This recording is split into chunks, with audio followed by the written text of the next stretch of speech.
a gente começa a falar sobre o assunto da ideologia de gênero, que foi um tema que você trabalhou bastante e isso está ligado à teologia moral. Veio antes? Como é que esse Veio tema? depois. Veio depois? Então, o que acontece? Eu chego de Roma em 2012. Meu projeto é dar aula. Só que, em 2013, aparece a ideologia de gênero no projeto de lei do Plano Nacional de Educação. E ninguém tinha estudado o assunto. Então, o que eu fiz? Comecei a estudar. Então, eu já tinha estudado um pouco isso em Roma. Ok. E depois fui aprofundando. Então, li uma bibliografia pesada acerca desse assunto e comecei a dar palestras sobre isso e também a ir a Brasília para convencer os deputados, etc., a rejeitar. Como é que foi essa ponte? Como que você chega em Brasília? Como é que funciona? Dando a cara. Simplesmente fui. E alguns abriram a porta para você? Geralmente abrem, né? Eles querem conversar, etc. Eu comecei a explicar no Brasil inteiro a gente começou a falar sobre o tema da ideologia de gênero a partir daí. E a coisa, graças a Deus, foi uma grande vitória. O Brasil foi o primeiro país que disse não à ideologia de gênero. Se você puder explicar para as pessoas que estão nos ouvindo, porque acho que o termo todo mundo já ouviu, mas o que seria ideologia de gênero? O que as pessoas acham que é ideologia de gênero não é o que realmente é a ideologia de gênero. Aqui já começa a confusão. Por quê? Por exemplo, hoje nós vemos pessoas da chamada comunidade trans, né, que, digamos, se apropriaram da noção de gênero para usá-la como um escudo. Então, eles dizem, olha, as teorias de gênero nos visibilizam, nos tornam pessoas, digamos assim, contempladas pela sociedade. Só que esse é um grande engano da comunidade trans e de todo o movimento LGBT. E é um engano muito grande de todos eles. Por quê? Porque eles não estudaram de verdade as teorias de gênero, né? A principal autora sobre o tema da ideologia de gênero é a Judith Butler. Mas a Butler tem que ser bem lida. Você tem que ter um background filosófico bom para entendê-la. Por exemplo, se uma pessoa não conhece... Cai de paraquedas ali não vai... se ele não conhece Hegel, se ele não conhece Derrida, se ele não conhece Foucault, a Butler vai se tornar incompreensível para essa pessoa. Por isso nós temos nosso salmo, né? Exatamente. Nesses assuntos. Nesses assuntos. E o que acontece? Esses filósofos, por exemplo, o Hegel é um filósofo dificílimo de assimilar, né? Ele é uma espécie de mata-burro.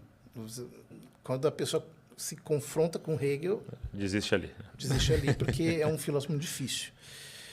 E a Butler diz isso num livro dela anterior ao grande livro Problemas de Gênero, que foi o que criou a teoria de gênero, um livro chamado Subjects of Desire. Ela diz que a missão filosófica dela é concluir o que Hegel começou e libertar o desejo da razão. Essa que é a tarefa filosófica dela.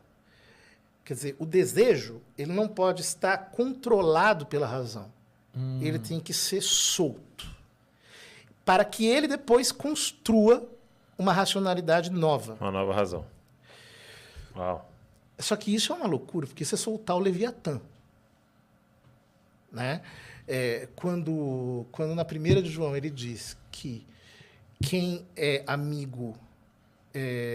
quem é amigo do mundo, o amor de Deus não está nele, porque tudo que há no mundo ele diz no grego, epitimia da sarkos, epitimia dos olhos, oftalmo, e soberba da vida, né? Epitimia é desejo. É o foco sobre o desejo animal. Então, mesmo, por exemplo, filósofos mais secundários como Hobbes percebiam que o Leviatã do desejo precisava ser controlado, porque se o desejo fica desorientado, se ele não é, de alguma maneira, disciplinado, Calma. Ele verga o homem e o homem se animaliza. Sim. Bom, então ela escreve problemas de gênero. E qual é a proposta da Butler em problemas de gênero? É a desconstrução da ideia da identidade. Ela diz isso. Ela diz, se não me engano, está na página 56 da tradução brasileira do livro dela. Ela diz que não existe um ser por detrás do fazer. Ou seja, por detrás da performance de gênero não há alguém. A performance é tudo. Então vejam, ela diz na introdução do livro dela que a noção de gênero que ela apresenta é um pré-requisito metodológico e normativo e um objetivo político. Quando ela diz que é um pré-requisito metodológico e normativo, ela já está dizendo que ele não está sujeito a uma análise crítica, porque é um pré-requisito. Então é uma ideia que é tomada como um princípio universal a partir do qual você vai estabelecer normas e políticas, sem que esse princípio tenha sido anteriormente criticado. Então, de fato, as pessoas não conseguem entender muito bem o livro da Butler porque ela está escrevendo para gente doutrinada. Ela não está escrevendo para convencer ninguém. Entendi.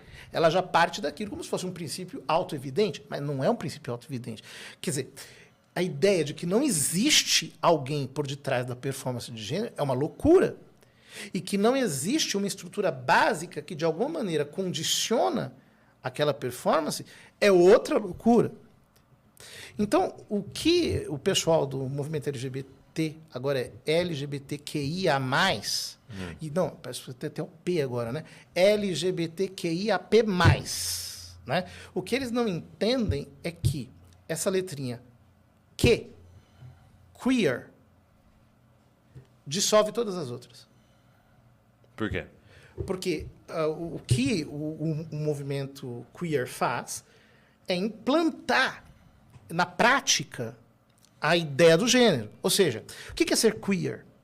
Ser queer é supor que não existe um normal, ou seja, um jeito humano de ser, um jeito dado pela constituição biológica, psicológica, masculina e feminina. Que o correto, normal, é não ter pauta, é ter um tipo de personalidade errática.